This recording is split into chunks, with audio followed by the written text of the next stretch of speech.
Bienvenidos de nuevo a Running Solutions. En el video anterior revisamos cómo se manejan los protocolos y cómo se reportan las fallas. En este video lo que vamos a hacer es que vamos a revisar cómo se manejan las órdenes de trabajo de manera manual. Sin embargo, antes quisiera ampliar un poco respecto a los protocolos que se utilizan para la resolución de fallas, es decir, los protocolos correctivos. ¿Cómo podemos nosotros definir un protocolo de corrección de alguna falla si en realidad no sabemos exactamente qué es lo que está pasando? ¿Ya?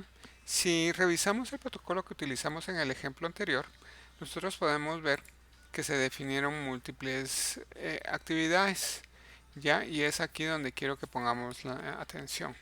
La primera actividad que definimos es la actividad de inspección, que es para asegurarnos que en realidad exista una falla y cuáles son sus causas y cuáles serían la forma de poderla solucionar. Sin embargo, como podemos solucionarla por medio de un ajuste o la podemos solucionar por medio de un reemplazo de alguna parte, si se dan cuenta, estas dos actividades comparten la misma secuencia, o sea, o se ajusta o se reemplaza. Esa es la forma que nosotros proponemos para crear protocolos correctivos, ya que ponemos como abanico las múltiples opciones que podemos utilizar para poder hacer la corrección de la falla al mismo nivel, porque no sabemos exactamente cuál es la que vamos a realizar, y cuando determinemos qué es lo que vamos a hacer, las actividades que no correspondan simplemente las marcamos y las definimos con valores cero y únicamente reportamos nuestros tiempos y nuestros consumos en las actividades que sí se realizaron para poder corregir la falla.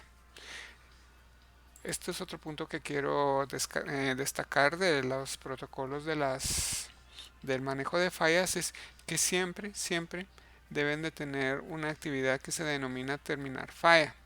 Como pueden existir múltiples órdenes de trabajo para resolver una falla, entonces en realidad la máquina no sabe cuándo es cuando puede marcar la falla ya como solucionada.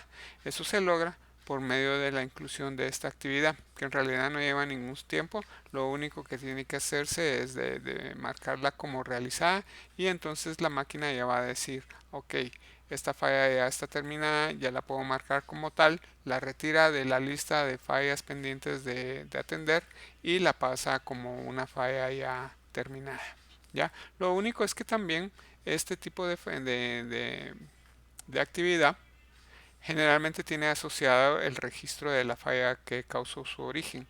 ¿Esto por qué? Porque es en este punto donde nosotros ya podemos definir exactamente cuál fue la causa raíz, cuál fue el método y cuál fue la solución exacta que nosotros hicimos para esa falla.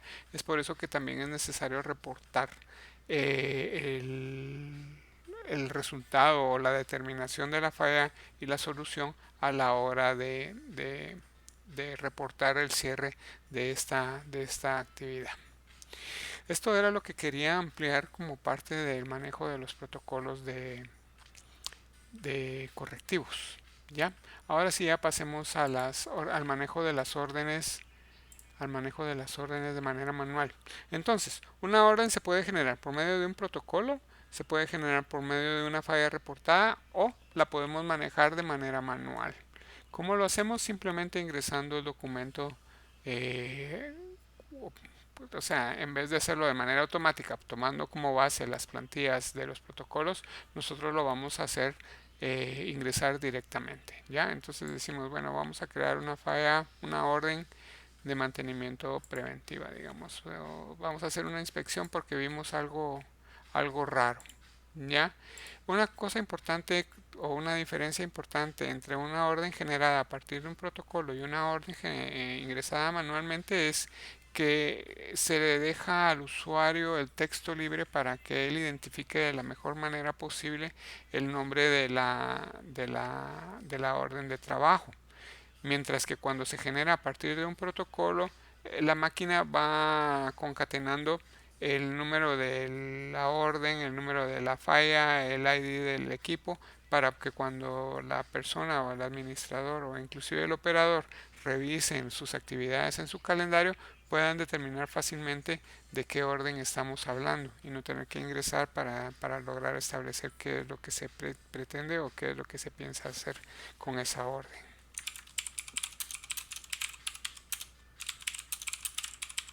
Ok,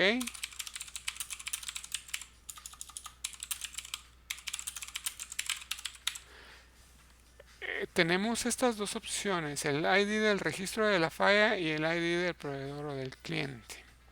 ¿Qué es lo que pasa?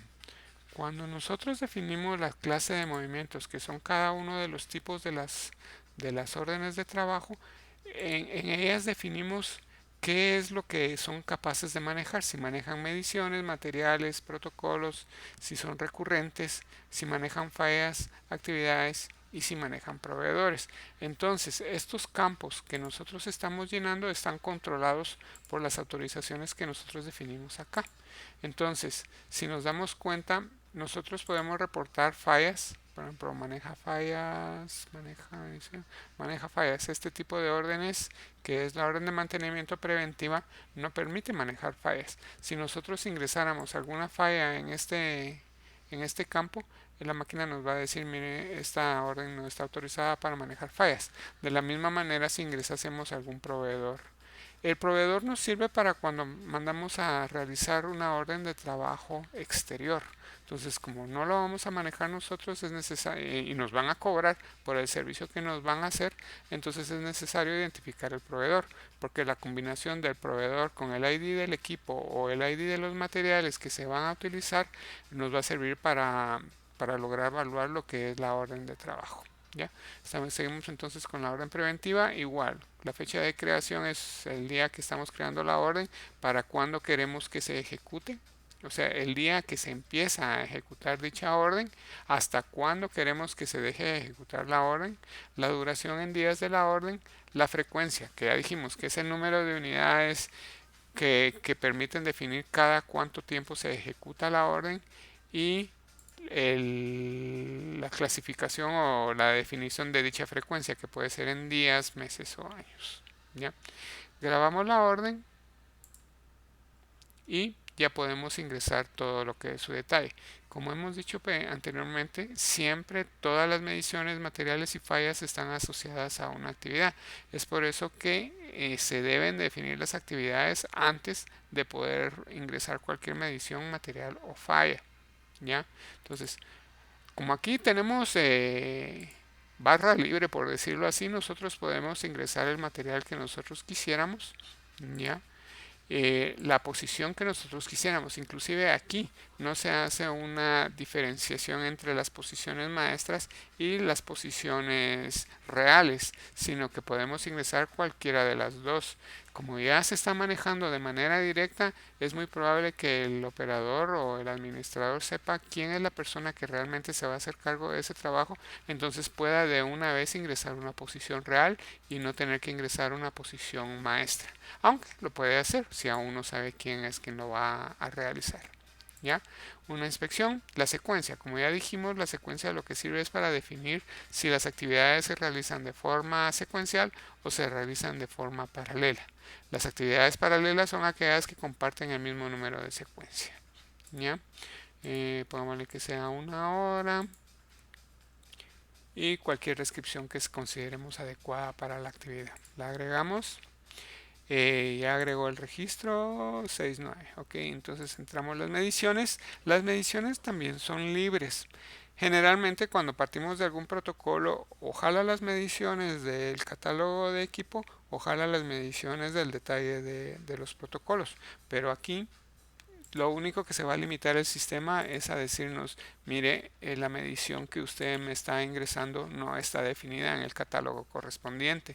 Entonces, ya es su responsabilidad definir los valores que de verdad corresponden. Se me olvidó.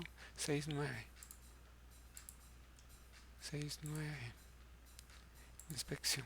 Ok. Por ejemplo, aquí vamos a medir la temperatura, que yo sé que es un caso exacto. Dice, mire, no, esa medición no está definida para este equipo. De todos modos nos permite realizarla. ¿ya?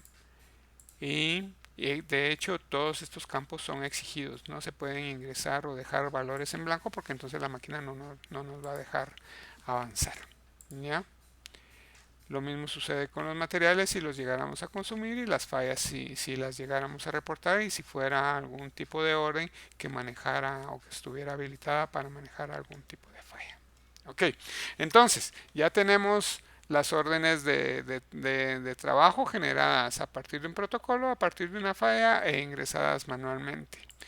¿Cómo podemos acceder a ellas o cómo las controlamos o cómo las administramos? Eh, Nosotros ingresamos las órdenes de trabajo y tenemos los reportes correspondientes para poder revisar el contenido de cada una de ellas. Sin embargo, es una forma bastante complicada de poder manejarlas. Entonces lo hacemos por medio del, de un calendario. Entonces aquí se nos despliegan día a día cuáles son cada una de las órdenes de trabajo que nosotros debemos de realizar. ¿Ya? Estas son las que nosotros acabamos de hacer. Si se dan cuenta, estas dos que se ingresaron manualmente no tienen esta estructura. Pongámosle, estas que se generaron a partir de protocolos, dice, es la orden número tal, que es una orden de mantenimiento correctivo que se realiza sobre el producto tal, trabajando en la falla tal. Y esta es una orden de mantenimiento preventivo sobre el equipo tal, que se consiste en realizar este tipo de o esta actividad o esta reparación o esta inspección o lo que toque realizar. Las órdenes que ya están atrasadas aparecen en color rojo. Eso quiere decir que urge que se realicen, ¿ya? O que por lo menos se autoricen. Porque en este momento los operarios todavía no conocen que esas órdenes están listas o que deben realizarse. El único que puede ver hasta este momento las órdenes de trabajo es el administrador. ¿Por qué? Porque el administrador es libre de recalendarizar las órdenes al día o a la fecha que él quiera, ¿ya? Esto entonces podría influir de mala manera sobre las actividades que pudiese querer programar el operador para realizar su trabajo. Entonces, esto solo en este momento esta vista es solamente para el administrador. Adicionalmente que hasta este momento pueden existir órdenes que, que no tengan posiciones reales asignadas. Entonces, de todos modos, los operadores no saben qué es lo que tienen que hacer porque aún siguen estando en estas posiciones genéricas, ¿ya? Entonces, ¿qué es lo que puede hacer el administrador? Como ya dijimos, las puede recalendarizar, ¿ya? Aunque la máquina sigue conservando la fecha original de cuando fueron calendarizadas por el sistema, hasta cierto punto se necesita saber también cuándo se programaron y cuándo se autorizaron para saber por qué hubo ese delay o esa latencia entre lo que debió de haberse hecho el día X y que paró haciéndose hasta el día Y. ¿Ya? Bueno, si el usuario entra a cada una de las órdenes, puede revisar cada una de las actividades que se ingresaron dentro de cada una de las órdenes. Por ejemplo, nosotros solo definimos una actividad, pero si se hubieran definido tres actividades, entonces hubieran habido tres distintas instancias de la misma orden para cada una de las posiciones y cada una de las actividades que se incluyeron adentro de la orden. ¿Esto por qué? Porque las actividades pueden realizarse por distintas posiciones. Entonces es necesario que aparezcan para que cada persona que sea responsable de cada una de esas actividades pueda administrarla de manera segura sin tener que estar compartiendo la información o los registros con otros operarios. Ya. Bueno, entonces, ¿qué es lo que puede hacer aquí el usuario? Lo que puede hacer es cambiar la hora que el sistema le asignó por una hora más adecuada, dependiendo de la carga de trabajo que él pueda revisar. ¿Ya? O puede obtener un detalle de la orden que debe de autorizar. ¿Ya? O bueno, cada vez que el usuario hace una actualización del horario o las observaciones, tiene que guardarlos. Una cosa no muy práctica, pero la máquina nos obliga es que cada vez que nosotros hacemos una modificación y guardamos, nos saca y debemos de volver a entrar. Es una complicación que vamos a revisar de qué manera la podemos mejorar. También la puede autorizar. Es aquí el punto de inflexión, digamos. Hasta aquí, como les decía, solamente el administrador puede ver las órdenes de trabajo, puede ver su calendarización estándar o planificada, digamos. Las órdenes de trabajo hasta cierto punto aquí son una planificación. Cuando yo las autorizo, dejan de hacer una planificación para que sea un trabajo real que debe de ejecutarse. Cuando yo las autorizo, se crea lo que nosotros denominamos un reporte, que es como un espejo, digamos, de lo que es la orden, la instancia de la orden. Pongámosle que la orden que se programó para que se ejecutara 3 veces. Cada una de esas 3 veces en el calendario es una instancia.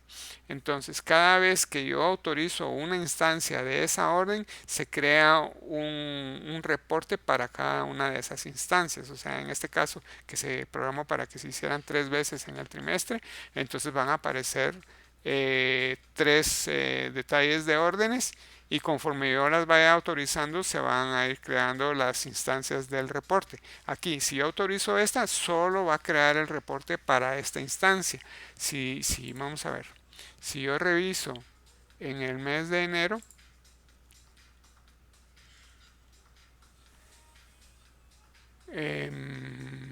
no me acuerdo cuál fuera, pero pongámosle la 39, sí estoy seguro que era una de las que estaban aquí.